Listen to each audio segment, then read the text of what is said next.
go. It works. It finally works. And here we go. What's up, profitable stylists? We are finally live. Thank you for waiting. Viper, I forgot how is it called? Viper something is with us.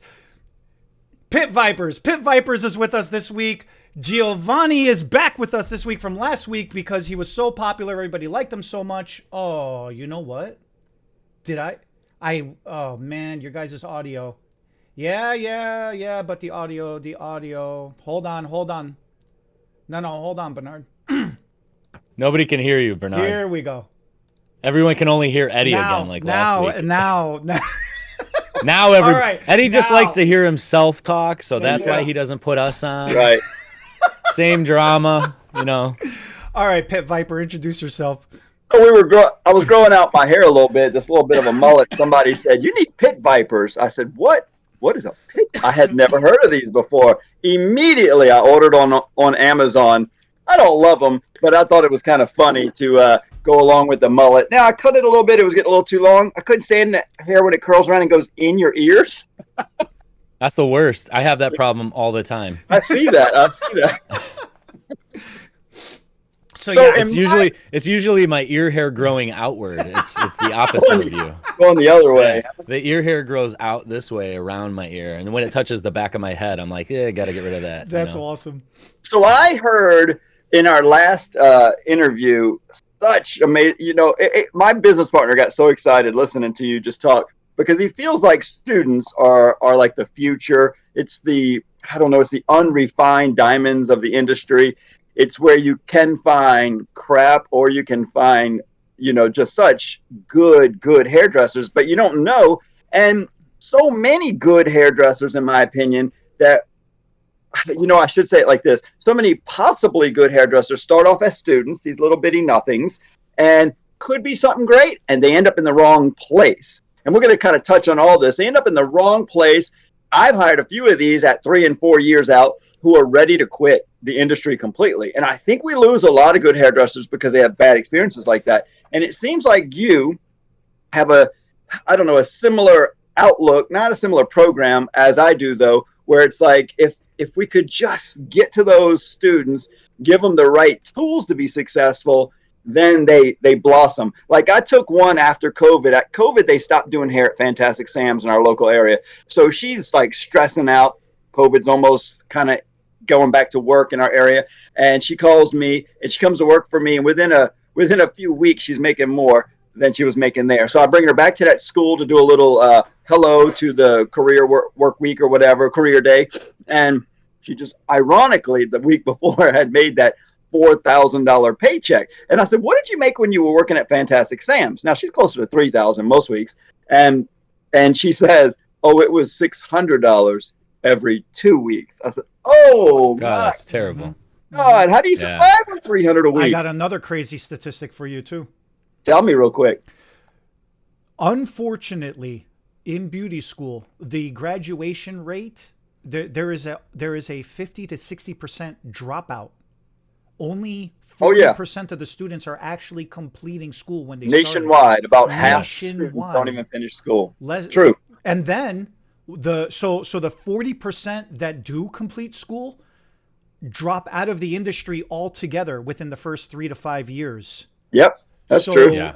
So from that 40%, there's really only maybe 20%. So you're saying 2 out of 10 hairdressers make it in the industry. And even those ones that don't make it could have possibly made it. Go ahead, Giovanni. What's your take? What I wish we could see is what that statistic was 20 years ago, 10 years ago, and now, and see how much that's changed. Because I got a feeling that it's okay. Yeah, what is it? Because I want to know. Because I bet you it was 80% 20 years ago. 20 years ago, it was 40% would drop out, 60% would complete. Okay. But then from the 60% that would complete, 45% would make it. The other 55% would get weeded out. And the reason for that, what has changed is the priorities. No, the first statistic, is it going up or down? Oh no, it's doubled. It's gotten worse by twice the amount. Yeah. The dropout rate has doubled in the last 20 years from beauty school, and making it in the industry has almost doubled. The dropout rate with the industry has almost doubled. Bad has doubled. Bad. That's Everything has gone bad. Yeah. I don't have any official like this is why, but I have an opinion on that. And my opinion is just that the teachers in the beauty schools and the owners, salon owners / educators out there that are owning salons and trying to find new staff from beauty schools and things like that haven't really dove into or learned how to communicate and train the new generations, because so many things have changed. You know, when I was being trained, I was getting yelled at. You try yelling at a student right now and see what happens. They're walking. They're like, peace out. I don't need you. I don't need this. So it's really about the older people like myself and salon owners and educators in the beauty schools and even the beauty school owners understanding that they have to adapt the way they communicate with this new generation. And it's more of a praise and progress. You know, there's no wrong anymore. There's only rights and learning experiences. That's what I try to teach. That's how I teach it. Because there's not something wrong. It's just we're going to learn from this point and get you to the best thing. That's all. So a learning experience is a mistake. In the old world, it was a mistake or a wrong. Now it's a learning experience. Correct. Yeah, and it's just little things like that. In fact, even at my salon now, I figured out a way to be able to micromanage without the staff thinking I'm micromanaging, because I'm so nice and bubbly about it. Like, I can literally micromanage all of the things that they do, but when I do it, I'm like, oh, you're killing it. You're doing such a good job. But hey, do me a favor. Try this one thing. I bet you it'll help. Like, and you do it that way instead of like, yo, you just screwed this up and it looks like crap and I want you to fix it, you know? So it's just changing that whole terminology, and the way that I use my words has brought my salon to like this much better space for them. And only because I have young children and my wife is also a kindergarten teacher and we own pets have I learned that all these things work like that. That's a good point. It sounds funny, but it's really true. It's I need to like come positive reinforcement, man. I wish I knew, because my knuckles are forever scarred from getting wrapped all the time with a comb. You know, it's just the whole attitude and the whole perception of everything has greatly, drastically changed. You know, and you know what? You say it's changed. Maybe we're just evolving as humans, learning how to treat people differently. Also, because I had this second try in life, or a second chance, I should say. I had 5 children. You know, I had 3 and my wife had 2. We got married when the 2 youngest, I believe, were still in diapers. We raised those 5 and they're out the house. And then, you know, 9 years ago, my wife and I had 1 baby together, but the other 5 are gone. I feel like I'm starting over. I have this kid and I'm like, okay, let's try and get it right this time, you know? and as we're doing it. All I say is I feel bad for you. Yeah. Well, the world has changed. He's a cute kid, man. He's a good kid. Everything's changed. The kid's great, but I wouldn't, you know, Bernard, how old are you? 53. Yeah. And how old's your new? 9. Oh, that's not bad. 53 and 9 fine. As a hairdresser, I don't do much math, so I don't really know what the consequences are. But as a 9-year-old, I watch him growing up in this new world. Some things are different because of his new world. I'm that older parent who, I definitely thrived under yelling and screaming and get it right. And I didn't get my feelings hurt as easily because I came from a father that did it to a world that did it. But my 9-year-old, I watch him in his karate lessons. And I watch when the instructor corrects him. If he gets a little frustrated with him, his whole countenance goes down. He doesn't learn as well. But when he's like, shut down. Yeah, but when he's like, good, but try and change this. He's more influenced to try that new, better thing with a happier attitude, more fast forward, moving in the right direction than when he's getting the negative. So whether it's right or wrong or the world has changed, there's no doubt that the positive is better. We had a meeting with our salon coordinator yesterday, and she was complaining about one or two things my staff was doing. And I said, you know what? I'm not good at this, but we should probably do an evaluation on everybody and pick at least 3 positive things they're doing first, and then tell them the one thing that you'd like them to improve on instead of just going to those 2 or 3 complaints. Yeah. And so that's what she's working on throughout this week. And so it made us all as a group try to find the good in every single one of our staff members, at least 3 things, and then of course, if there were 2 or 3 bad things, I said, pick one. Let's just cover one. Let's just fix it. When you say that too, like, it's also a great way to live your own personal life. That's like, right. If you can wake up every morning and say, I'm going to choose one thing that I want to work on fixing today, and then you're positively reinforcing yourself and giving yourself that, like, hey, I'm going to wake up today. We're going to have a great day.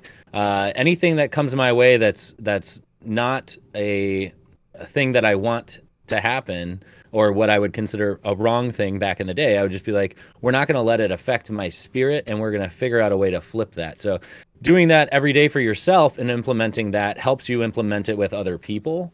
So it's something that you really, truly have to practice, and it has to change your life and make it a habit so that it becomes who you are.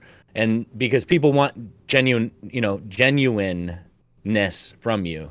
Yeah, they're so used to the social media fake BS crap that they see all the time, and they're bombarded with all this, everything's fake, that they're starving for reality. They're starving for someone to be genuine with them. And I would like to talk to hairdressers that are getting out of school. But Eddie, remind me, what is our title and description for today, so we stay on topic? No. Oh, it's like, I forgot. No. Yeah, right. I didn't. The dog ate my homework. No, it's from school to success. Okay. So that's broad. That's the topic. You know, it's like what? Here, I'll give you. Let me pull it up real quick. This is what I do, guys. This is where I start. And I mean, I know it's a lot, but this is where I start. I take one mannequin head and I start with how to shampoo, one length haircut, scissor cleaning maintenance. I don't know if that's showing up backwards, but no, it's showing up the right way. I took one mannequin with as long a hair as I could find, and I give it to a new person that starts with me, and we go through that training list. This might be all day for a few days. It might be 1 hour a week. It just depends on the person. If they come in with a little bit of experience already, I just talked to a hairdresser who took a break, went through a divorce, has 3 kids, single mom, didn't work in the hair wear for a little while. And she said, how long would I have to be in training before I could start making money? I said, well, I'll evaluate you right away. And if you're really good at 2 or 3 things, we'll put you on the floor doing those 2 or 3 things right away. Then we'll work on this list and your weaknesses as we get to them. And you just don't take clients that need the things you can't do just yet. But I take that one mannequin head, start with a long one length haircut, because what I tried to do is do one mannequin from as long of a cut and slowly going shorter, and then mixing in some color and foil highlights and a cap highlight. Ooh, did he say cap highlight? Yeah, I said cap highlight. And all the stylings that you can do along the way, from flipped up to flipped under to flipped curled forward, frame in the face, and then all the bang cuts from the longest to the shortest. And if I feel like along the way they really, really sucked at 2 or 3 things, we'll start over with another mannequin. But most of them get it with the one mannequin, and we might stay on the same thing 2 or 3 or 4 times if necessary and take in a live model or 2, but at least we get through one mannequin in the ways that I feel like they can skip the stupid steps they learn in school that don't really make sense or not necessary. So people say, you skip steps. I mean, when I say skip steps or shortcuts, I don't do anything that sacrifices quality. I'm just trying to save time and cut out the things that people think you have to do because they've just been learning them forever and ever and ever. Like a one length haircut does not need 40 sections up the head to cut one length across if somebody's hair's thin or medium. And on a blow dry, you don't have to clip every section up and out of the way. Like, you can blow dry the head to 80% and then finish your style so fast. But they're wasting 45 minutes on a blow dryer. Sassoon would be turning in his grave right now listening to you guys, man. Hey, you know what? Vidal did an amazing thing in the 70s, but it wouldn't work now in 2020. There you go. Let me tell you this way. because That's right. now I got my notes up, and now I got, I'm back. He's got the flow. I've got the flow back. There was a comedian that said this, and it really stuck with me because this was my whole framework when I had my salon and what I used to do with my staff. Being broke is a temporary situation. Being poor is a mindset. Okay? I like that. And so it really put it in perspective for me because it's something that I have lived my whole life, and I have trained new hires that way. And when I go into beauty schools nowadays to do my guest speaking and my motivation speeches that I do, it's something that I impart to the students all the time. What that means is this: you can fix broke, you can make money, and you could be rich again. That's easy.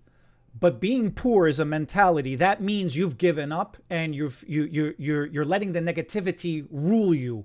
You're not motivating yourself to move forward, to push yourself harder, to do better, to accomplish. And you're just letting all the stuff bog you down. There's a lot of negativity outside. So you got to keep yourself positive. Like you were saying, Giovanni, you wake up in the morning and you decide, this is what I'm going to do today. And this is going to be good. I'm going to be good today. When students are in school, there is so much that is unfortunately not imparted to them. They bring the outside in. And what do I mean by that is they're so stressed out in their lives, they're not focusing on the fundamentals in school when that's the perfect time to do that. And Bernard and I have made videos about that, of this is when is the time to fail and when do you learn from your mistakes. And we've said it before, it's in school. Make all the mistakes you want in school. That's your free ride. When you get out of school, now you got to find the salon. That's the time where you better have your fundamentals in place. Otherwise, like Bernard was just saying, yeah, you have to reset and start all over. So what happens is this, and this is going to be my question to the both of you, and I'll start with you, Giovanni. When I would get a new hire, what I would look for is not necessarily the fundamentals that they were so good at doing sectioning and they were good at doing this and that. It was more what I was looking for was their habits. How well are their habits in place? Are they actually prepared to be showing up? Are they prepared to practice? Are they prepared to redo? Are they prepared to be positively reinforced? Because you can reinforce somebody any way you want, but if their habit isn't in place for that already, in my opinion, you can't help anybody that's not ready to be helped already. Sure. So I'm right along with you. I look at things like what is their personality type and their vibe, and are they going to jive with the other employees in the salon? That's actually one of the most important things for me. I don't even worry about skill for two reasons. One, I know everyone coming out of beauty school isn't going to be up to the level that I want them to be for the salon. So for me, I'm starting from scratch, teaching every single person. And I just know that. Like, that's just something I know as a trainer and a salon owner. I have to invest and give as much as I can of myself to this person. And the cool part is, like you said, if they're willing to accept it and not just shut off or whatever, when you start to give someone and explain it, and coming from a place of like, I want you to be your best, this has nothing to do with me, this has to do with only you, then you see their mind start to the gears in their head start to go, and they start to get what I call the eye. The eye is something that it's not teachable, but it's those aha moments. And I try to teach someone over the course of their entire training, and usually their first 2 years of being a hairstylist, how to see someone walk in the door, and from the time they walk into the door to the time they sit in their chair, I have 3 to 5 haircuts in any different length or shape that will be perfect on them, so that I have 3 to 5 suggestions to offer them before that client opens their mouth. That's with color and style and cut. I love that. The other part of it too is I go, before I even get into real skill training on the physical cutting and blow drying and coloring and things like that, I work on how to speak and how to listen. Because you have to teach people now how to listen and how to hear clients.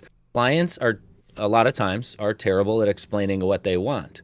And it's our job to take all the jumble and take the words that are mixed up or used incorrectly and actually figure out what that customer's trying to say. And that is a thing you have to do over time. But I make that one of the most important things, because stylists who are great listeners are the wealthiest stylists out there. That's wait, interesting. say that clients, one more time. Stylists. Listen, I want everybody to hear that. Say that one more time, man.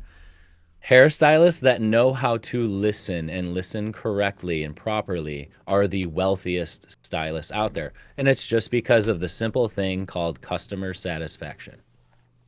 So I came up with a thing called, it's from the Ritz-Carlton. They say that the closest you can come to knowing the future or reading a person's mind is a word called anticipation. If you can anticipate someone's needs, it's the closest to like seeing the future or reading a person's mind. When somebody walks in, what do you already know? That's part of what I teach in communication. What do you already know? Let's go with the real simple stuff. You know they're here for some hair service, hopefully. Maybe you know if it's a cut or color by what was scheduled on the book. So go with the things you know first and what you think they might be asking for, to then think of the things you're talking about, right? You might not even need to have the three colors in mind because they're just here for a cut, although color would be a great suggestion to add services, and you can take that collar off of them when you get in there. I brought my puppy dog to work, and one of my stylists comes and gets him and brushes him out on Thursday morning. He gets a blowout. He's got a standing appointment. A little extra time. He comes out with those like perfect pomp style.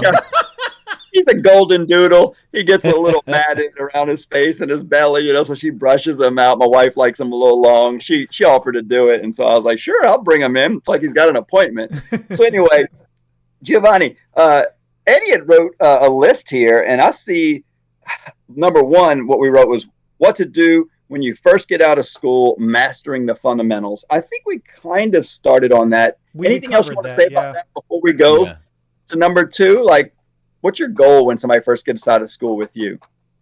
With me, well, if I want to master the fundamentals, mastering the fundamentals just means fully understanding the tools. And I think I touched on that a little bit last week after we closed out our session when I was talking to your partner. That's when we got excited and wanted you on again. Yeah, teaching the tool is what's important, because if you take one single pair of scissors, just a regular straight shear, there's 50 different ways to use it. And getting someone to become 100% confident in using that tool in all 50 ways is what's important to me. So I take that one tool and I say, okay, we're going to learn how to open and close them properly. That's where we start. And I teach them and I say, bring these pair of scissors home and do this while you're sitting and watching TV. Don't chomp, just use your thumb.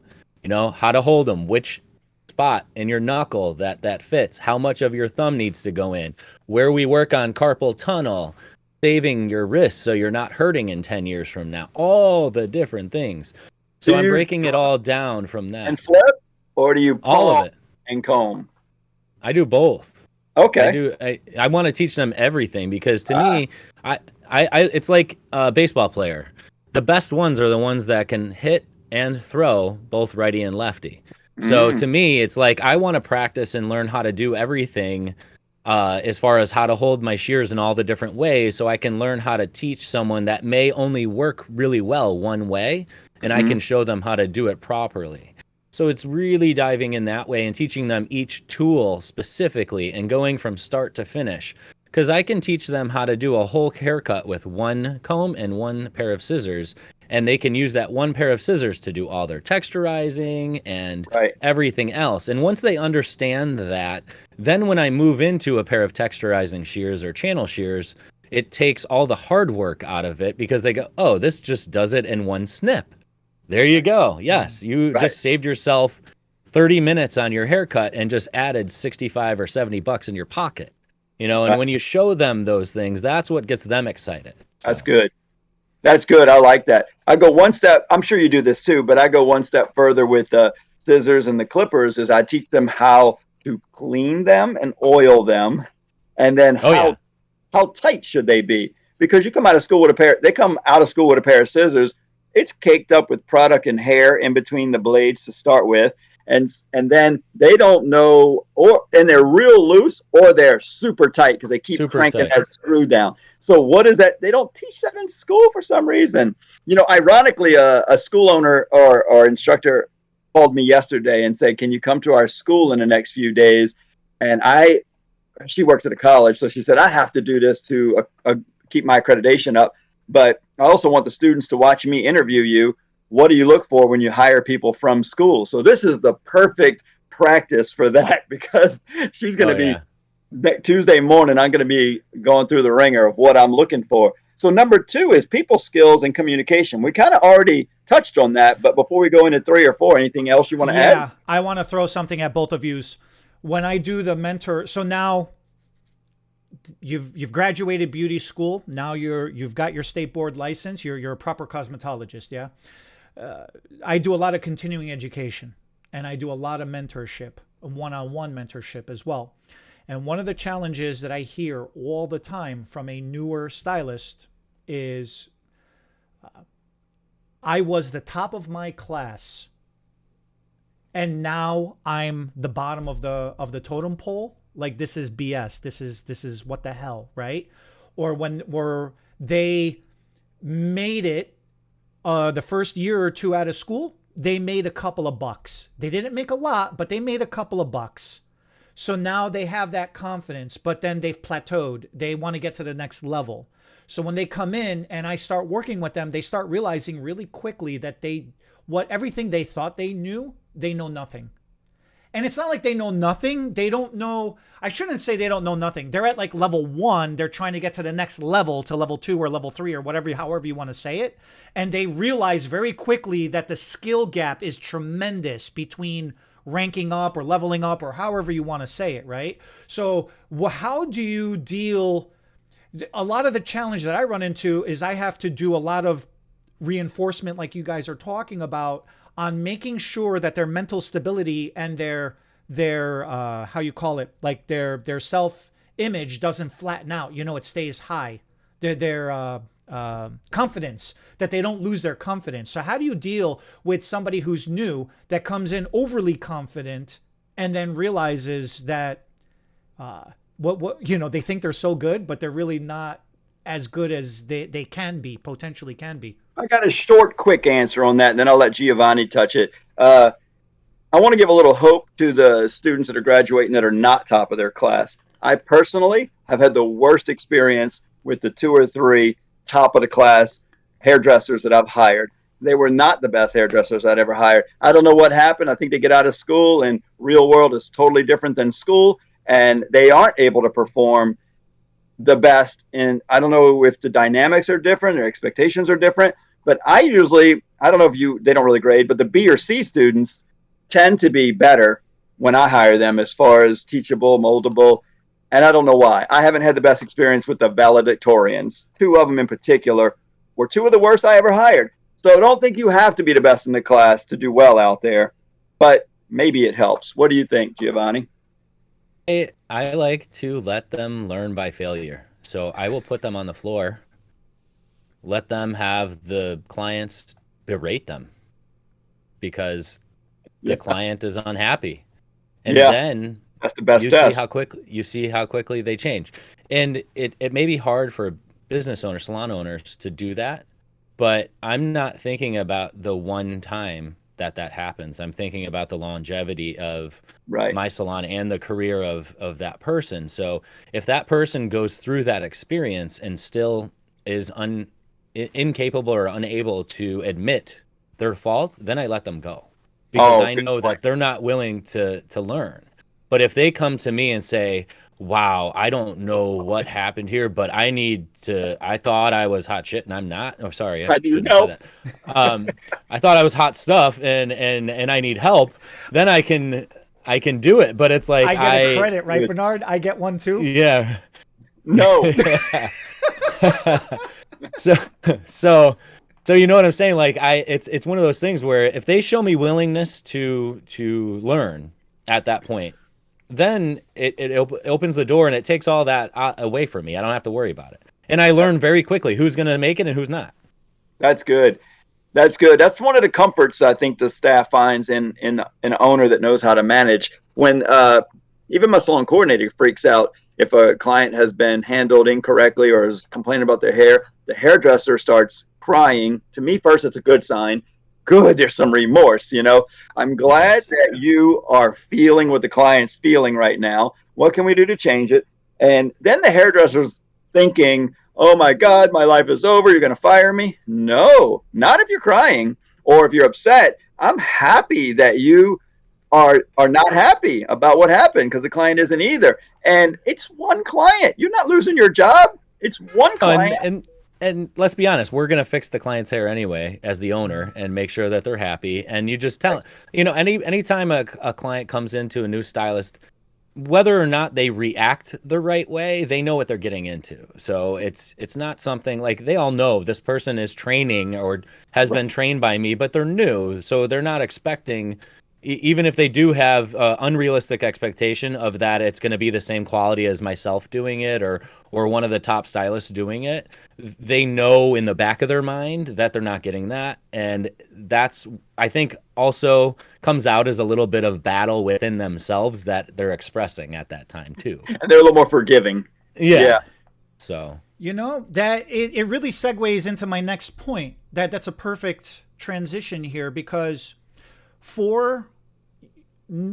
and it doesn't, we're mainly talking about new stylists, but this really could be for anybody that's looking to move to a salon.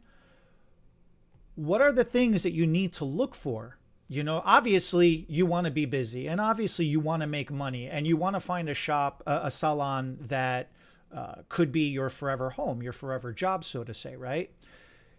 Every good salon that has an established framework is gonna be a candidate. And those things, that framework that you have to look for when you're looking for a salon should be, do they have a training program when you first start?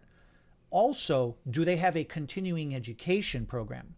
Like Bernard, I know every Tuesday you take your whole staff and you spend, a couple hours in the morning going over with them. Giovanni, you do something similar with them as well. So the question here is finding the right salon. Finding the right salon, right? How do you find the right shop? And what are some of those elements that make a good shop? Casper, lay down. I guess his service is finished. Lay down, buddy. That's right. Lay down. So finding continuing education program with a new training program is a good thing. That's one really good thing. Goal setting in a salon is really a good thing too. Wait, let's just stay on the one. Let's stay on the one. Oh, you want to go one at a time? Okay. The most important topic that we're going to talk about today, because I know getting out of school myself, I was scared. The first thing I thought was, will I get a job? Will anybody want me? How do you get it? I have no clients. Do people want hairdressers with no clients? And then I don't even think I thought, what's the right salon? I thought I'd be lucky if anybody hired me. I will work wherever somebody will give me a job. And I didn't even understand pay. I didn't know if it was hourly, commission. I had no idea. And so I think it's probably with the world, and of course there was no internet back then, so I had no way to research it. Now at least hairdressers can listen to people like us and say, I'm getting ready to get out of school. Let me listen to these guys, or somebody's going to share this video with their daughter, their son that's in school, getting ready to get out of school. How do you know what salon to go work at? It's a scary thing, Giovanni. I'm going to let you hit that one first. How does a hairdresser know or research, or what should they do?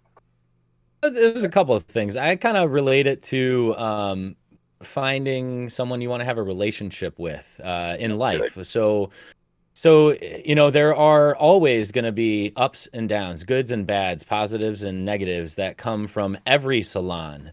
And there are going to be things that you as an individual have to figure out.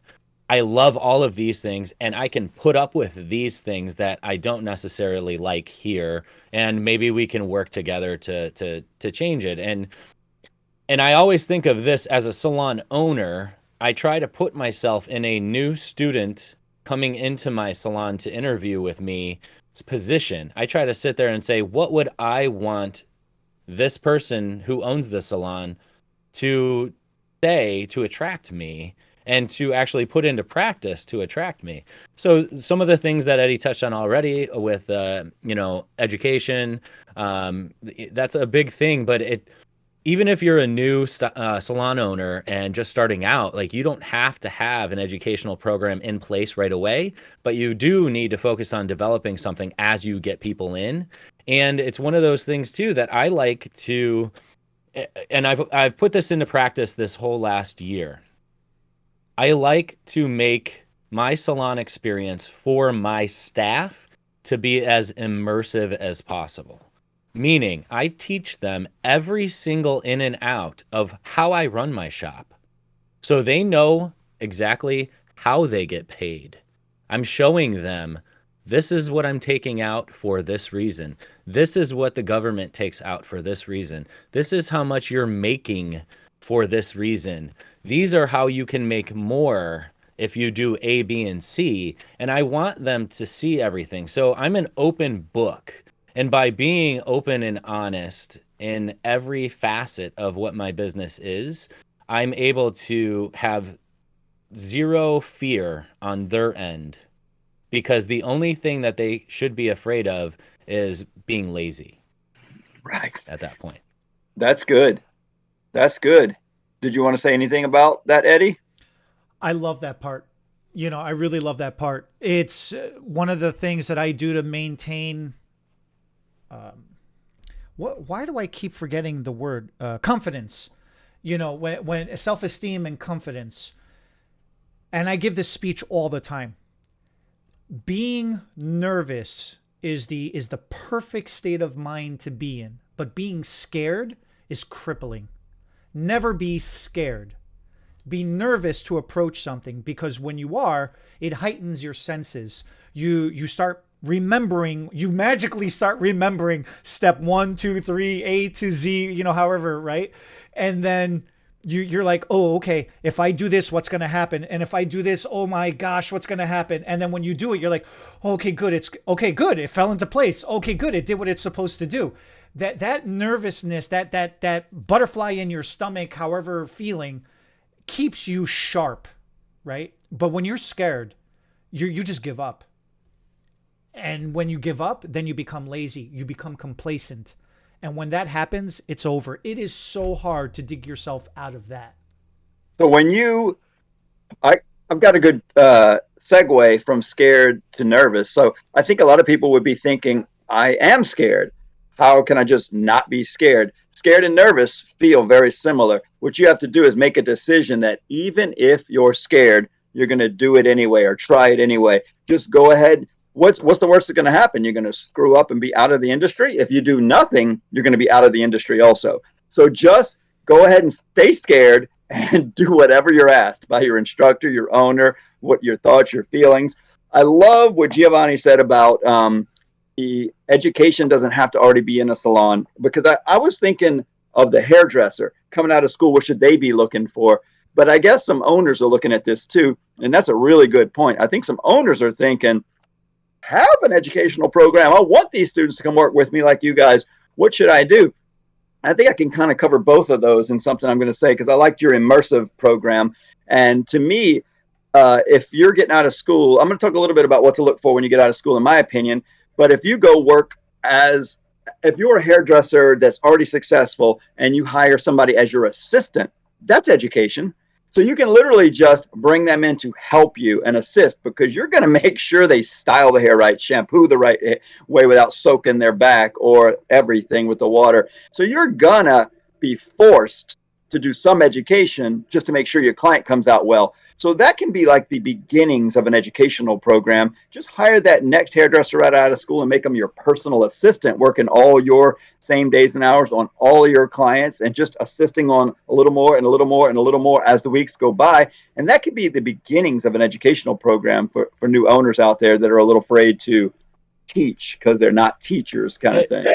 That is 100% an education program. It's just Right. one that they don't realize that they're offering. And the stylist that is in training also doesn't realize what they're getting at that moment until they have those aha moments. And even later than that, it's one of those things where they could be a stylist in your salon on the floor for a year without having going through any more training. But then they sit there and they're like, oh, now I get why you told me that. Now it makes sense. And it's a year down the road. And then Right. then they start to realize some stuff, and they start to get Yeah. So when those you're right out senses of of, school, oh, there it is. so when you're right out of school, if you're thinking like me, I just hope anybody hires me. Don't do that anymore, because I don't know if all students realize the vast differences in the categories. And I'm just going to cover three or four major categories. You guys help fill them in if I'm forgetting any. Real Go quick ahead. before you go, I just Yeah. want to, before I forget this, when you were talking about anticipation, so this is for all the students out there. I want you to go into a salon and look at the clientele that is coming into that salon. And you, as a new stylist, need to anticipate what your dream is for yourself as far as financial. Because if you think of yourself poorly, like, oh, I'm just out of beauty school and I'm not worth, whatever. When you go into a salon, you may choose a salon that is very low end and you have no upward mobility. But if you go into a salon thinking, I want to be that kind of stylist working on this type of clientele because I know I'm going to make this much money, and you're going into it, you should be looking at that with the anticipation, if I work here, I'm going to be amazing. And you should get that feeling when you walk into that salon by looking at what clientele is in there. What kind of cars do they drive? When you pull up to a salon, are they driving Mercedes Benz and Lexus and everything like that? And do you see those cars in the parking lot? Because they're spending more money on their hair. And just because I charge a certain amount at my salon, it shouldn't deter you. You shouldn't say to yourself as a new out of school fresh I'm not worth student that. going, yeah, no, you should be saying, I am worth that.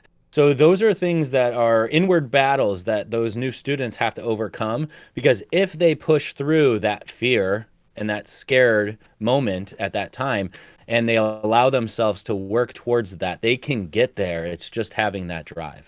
So And now that's we can go back to what you were No, saying. no, there's no going back. That is perfectly fits right before what I'm going to talk about, because that's what I want to talk about. So now you're getting out knowing you should be looking for what Giovanni just said. But what are your choices? That's exactly what I was going to talk about. What are those categories? And in my head, I'm going to say three or four major ones, and you guys fill in the blanks if I miss any. But in my opinion, and I'd like to say good and bad about every category. But that first category to me is the chain salon. Generally, it's a men and children get their hair cut there, and you don't see ladies with the higher end services, and they generally pay an hourly fee. I say hourly pay, never a commission. Maybe if you go over some certain amount, you might get commission. But to me, the benefit or the plus side of that is they always need hairdressers. So it probably is faster and easier to get a job if you absolutely need money right now. It might be the benefit. And you're probably going to make close to the higher end of what you're ever going to make. So if you need to make $300 or $400 or $500 a week right out of school, if the cap at a chain salon, I don't even know what it is, probably $500 or $600 a week. If you need to make $600 a week, you're probably going to start making $300 or $400 in your first week or two, and then with tips, you'll get there pretty quick. Whereas if you go to that next level, in my opinion, might be a little bit of both, hourly plus commission, doing some training and slowly going to get there. And in the third category, which is what I do, commission only. I don't even pay somebody hourly. If they're looking to come in and I don't know, I feel like paying hourly makes people lazy and they just depend on that and they have no motivation. So to me, if you're not willing to, you just got out of school, you were making nothing in school. Come on over to me and do another month or two making. In their head, I want them to think I might make nothing, but it's so much more valuable because of the education I'm going to get from Bernard. Now, more likely than not, within the first few weeks, they are going to be making hundreds of dollars. But it's going to start off a lot less than that chain salon that you might make $300 or $400 at in your first week or two or three because you're getting all the hourly wage. You might be more heavily trained and educated. I'm giving up some of my very valuable time, so I'm not going to pay you as much because I'm giving you training instead of money right at first. So it's just an extension of education. But then at some point in those 2 or 3 months, you're going to far exceed the high end of what you'd make in an hourly salon. And then there's no limit to the top end, like the stylist that works for me making 4,000 in a week. So to me, those are the goods and the bads and the trade-offs. And if you need money right away, maybe you jump right into an hourly job in the hair world. And then, of course, one I didn't talk about, you guys tell me where it fits in, is that rental space. I don't know much about it or where it fits or how to think about it. I mean, me personally, as far as today's discussion is about students graduating beauty school and moving into something, I do not think that opening a studio space for yourself or a suite for yourself right out of beauty school is going to be the best thing for you. And I agree. It doesn't mean that you couldn't do it. It just means that you have no idea what you're getting yourself into, and you're literally going to fumble through all of those things, and you're going to live a very stressful first few years of your career, which I guarantee if you have the drive and desire and you really learn everything, you can be successful doing that. So I'm not putting it down. I'm just saying that it takes a very specific individual to go through that. And I personally would never want to fumble through without having someone to help pick me up and get me into a better space.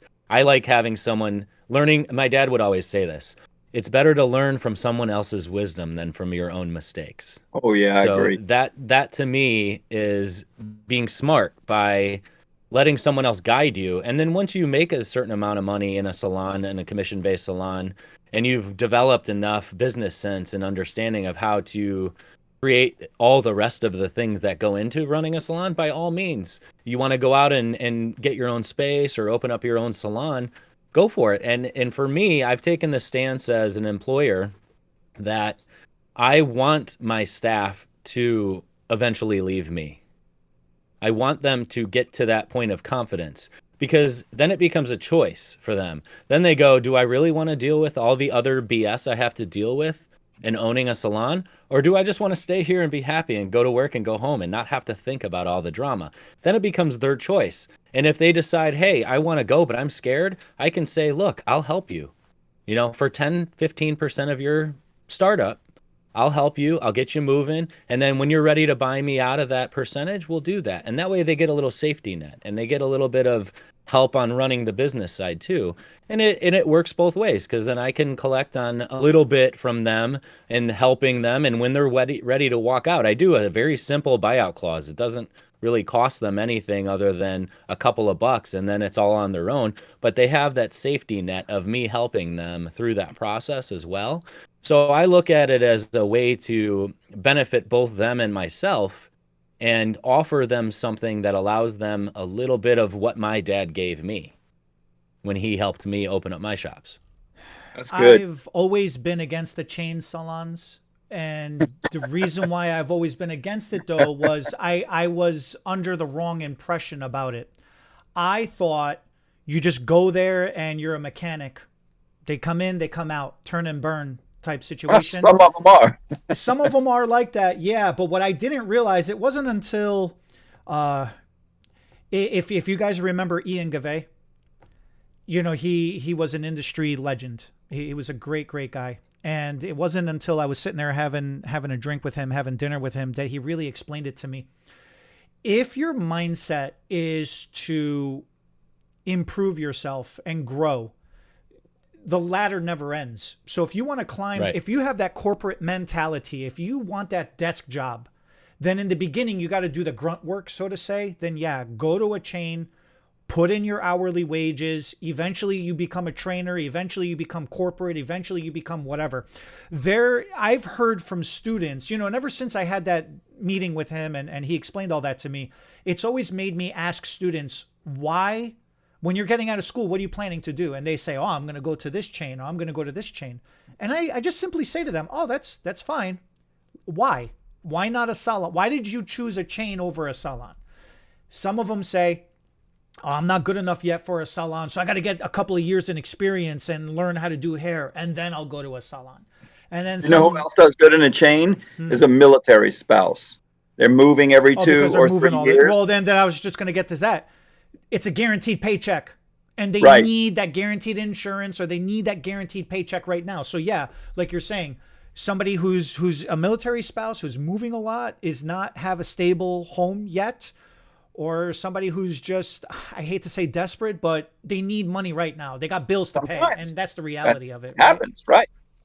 So that's the thing about the chains. The studio, you know, you put it in a really, I mean, you said it pretty plainly, Giovanni. It is what it is. I don't know why they teach that in school. You know, that's an option when you first graduate. I guess they have to tell you all your options just so you know and you're aware of it.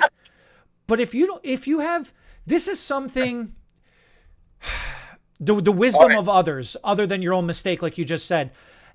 If you're going to have your parents bankroll you, or somebody's going to bankroll you in the beginning until you get moving yourself, invest that money some other way. Money makes money. Don't pee your money down the drain, so to say, you know, with just throwing it out there, hoping that you're going to make it.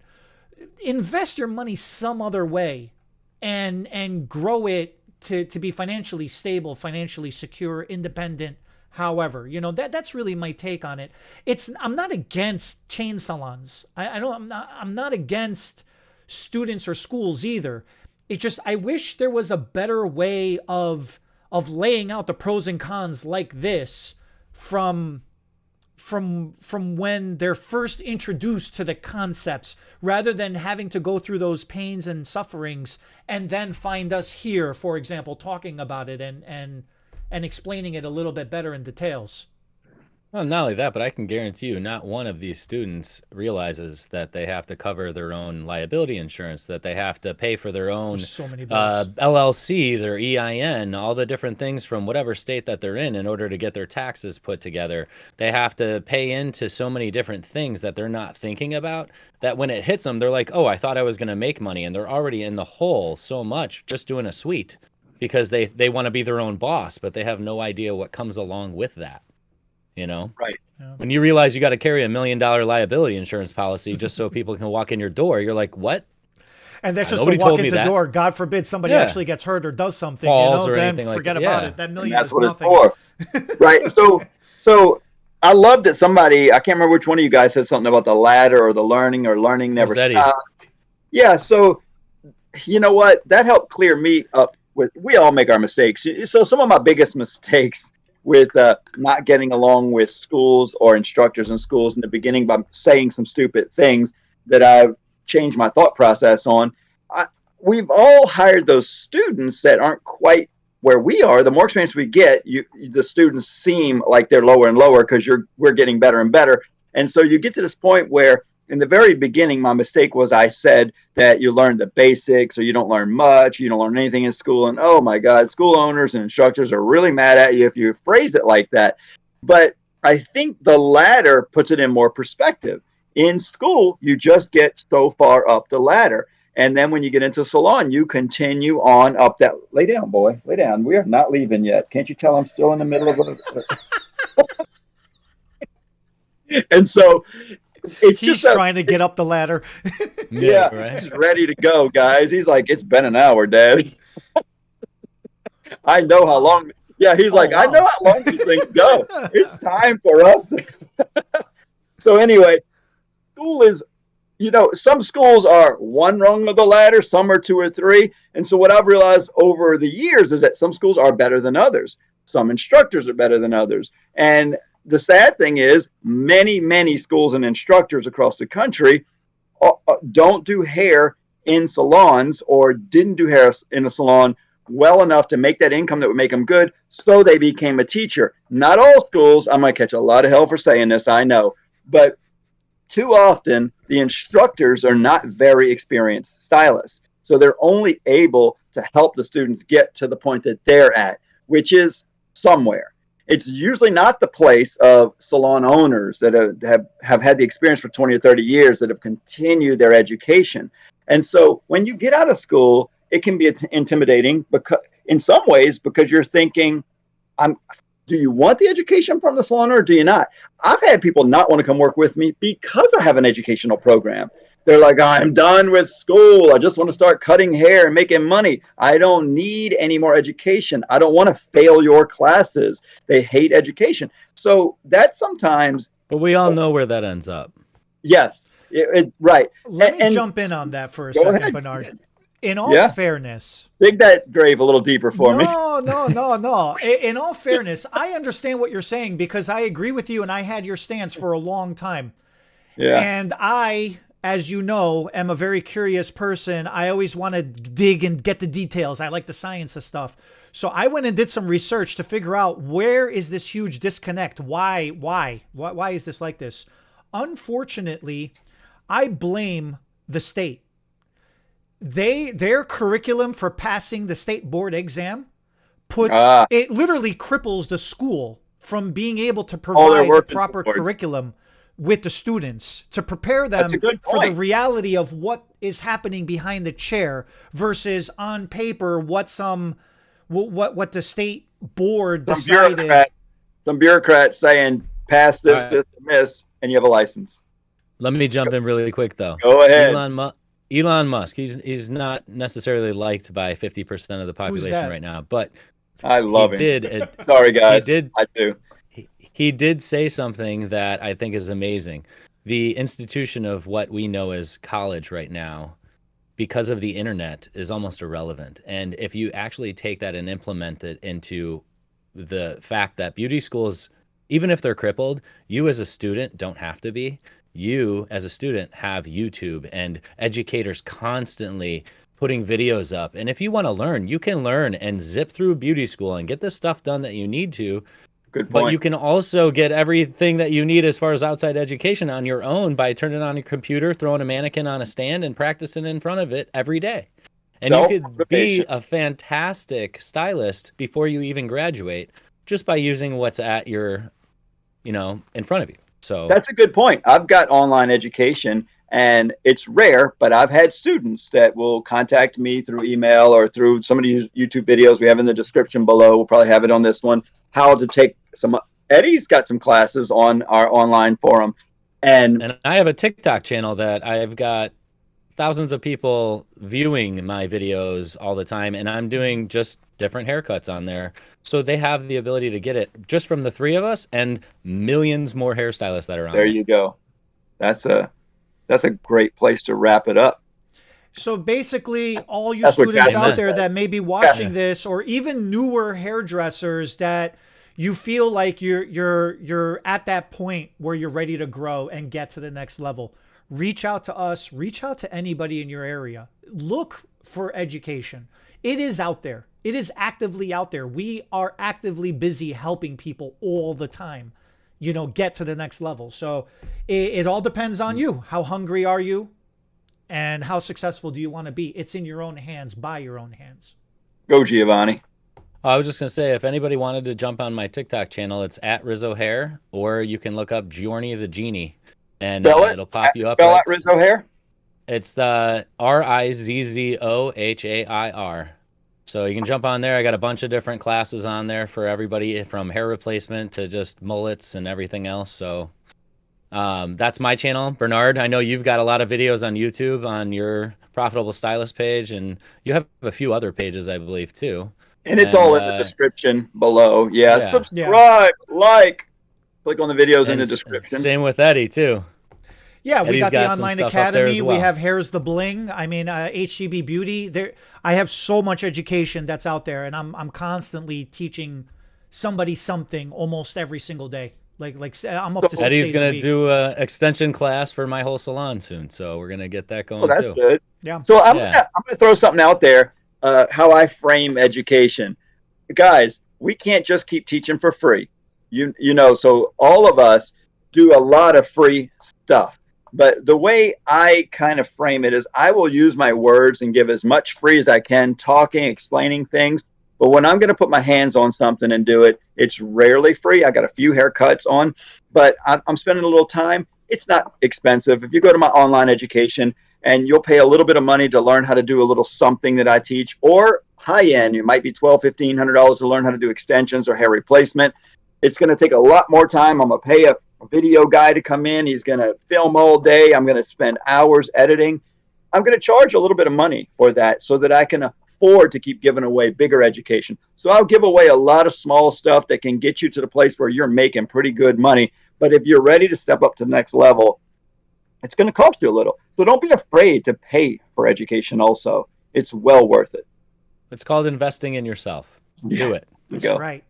All right, guys. Hit us up in the comment section. Let us know what you think. If you got any questions, if you need any help, and we'll catch you all next week.